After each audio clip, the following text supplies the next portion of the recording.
Vamos a conversar con un componente, un integrante del espacio Infancia Compartida, una entidad dedicada a la manipulación que se hace de los hijos con respecto a las contiendas matrimoniales y a la manipulación de todo este aspecto. Sebastián Aguilar, buen día y muchísimas gracias por atendernos. Buen día, ¿cómo están ustedes? Bien, bueno, vos sabés que conversábamos con la gente de la producción con respecto a este tema, que en verdad no tenemos mucho conocimiento sobre él. ¿De qué trata y qué aborda Infancia Compartida?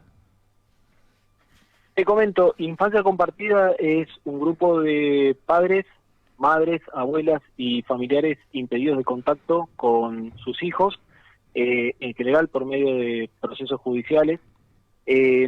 Lo que intentamos nosotros es promover, difundir, concientizar y brindar soluciones que trabajen básicamente de cara a solucionar la obstrucción de vínculos, ¿no? Ujú. Hoy nos encontramos con familias que han sufrido algún tipo de divorcio y alguno de los dos progenitores, por medio de procesos judiciales eternos, decide obstruir el vínculo. A veces de forma parcial, a veces de forma total, y la justicia en ese sentido aplica una serie de herramientas y protocolos que nada ayudan en tener una infancia compartida, ¿no? Por parte de los niños. Ajá, Básicamente lo que más se ve dañado es los derechos de los niños, ¿no? Más allá de lo que pasa entre los adultos. claro. Primordialmente, por tus palabras, Sebastián, entiendo que todo nace, todo tiene su génesis a través de los divorcios o lo de las roturas de vínculos matrimoniales. Pero no debe ser solamente por esto, porque en muchos casos también podemos observar cómo en una pareja constituida también se le prohíbe y se maniata a los hijos, por ejemplo, la relación con otros familiares. Sí, sin lugar a dudas, digamos, las obstrucciones de vínculos en términos generales, si bien se dan en muchos casos y por medio de diferentes conflictivas, en general suelen verse en casos de divorcios, ¿sí? Ujú, Pero claro. sí, es real lo que vos planteás, que también se da con respecto a otros familiares por parte de ambos padres. Ujú. Ahora, ¿la justicia nunca atiende, nunca escucha, por ejemplo, a los menores de edad en tal sentido?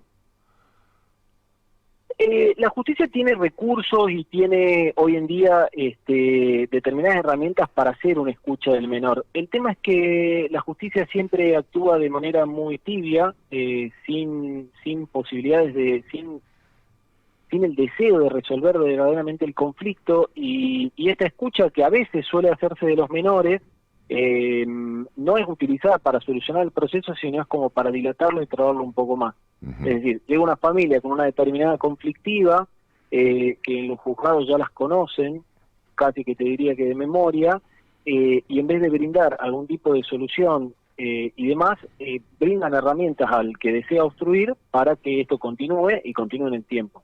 Esta Ahora, escucha de los niños, discúlpame, no, por favor. se termina dando en general en plazos sumamente excesivos de tiempo, por lo cual un niño que estuvo obstruido durante muchos meses, en muchos casos muchos años, cuando verdaderamente se da esa escucha del menor, se encuentran con un niño completamente inoculado por una de las partes. Claro, claro, me imagino.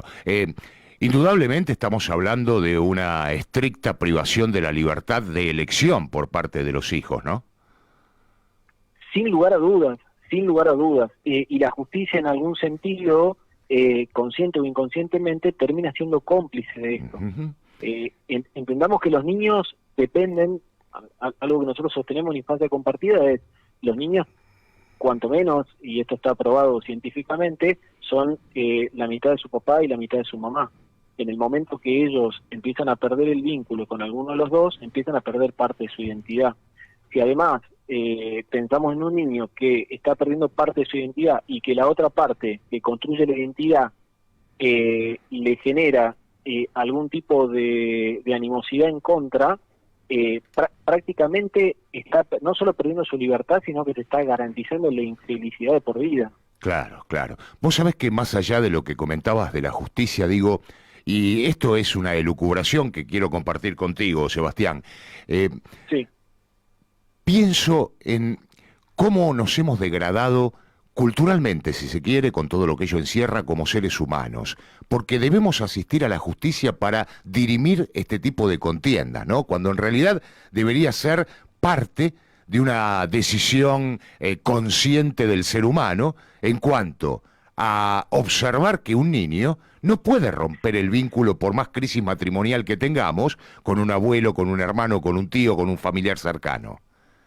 Con su propio padre o con su propia madre. Exacto, también lo mismo, tenés razón. Sí. Sin dudas que hay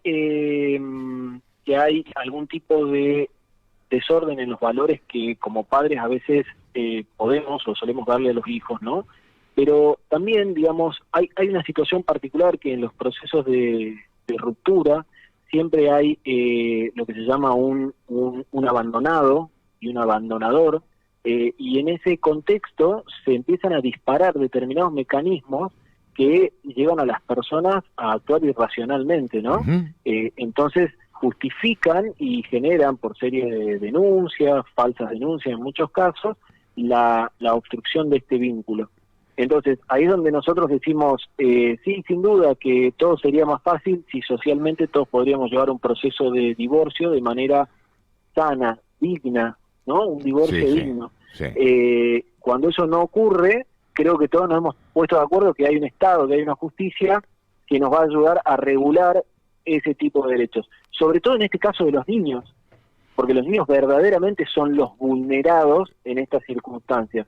Sin lugar a dudas. Papá, mamá muchas veces saben defenderse, tienen recursos, ya somos personas adultas, pero en el caso de los niños no, están a merced del obstructor o a merced de estos procesos judiciales eternos que lo único que terminan haciendo es colaborando en el daño psíquico a los niños. Claro, y me imagino también la angustia, el dolor, la tristeza que deben sentir aquellos familiares que no pueden tener una relación con estos chicos, producto de estas contiendas matrimoniales.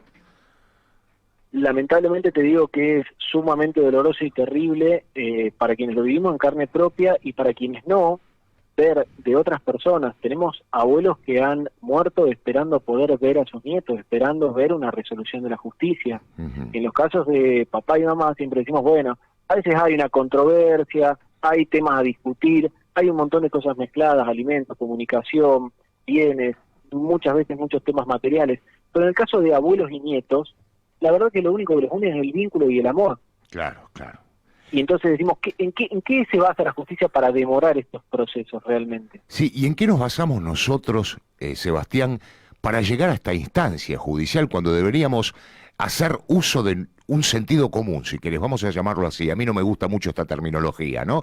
Pero el sentido común, el criterio, una coherencia de convivencia humana, no debería permitirse llegar a una instancia judicial en relación a esto que estamos hablando, ¿no? Es decir, ¿cómo vamos a prohibir, a manipular incluso la vida, por más pequeña que sea, de una persona? Pequeña en cuanto a edad hablo, ¿no?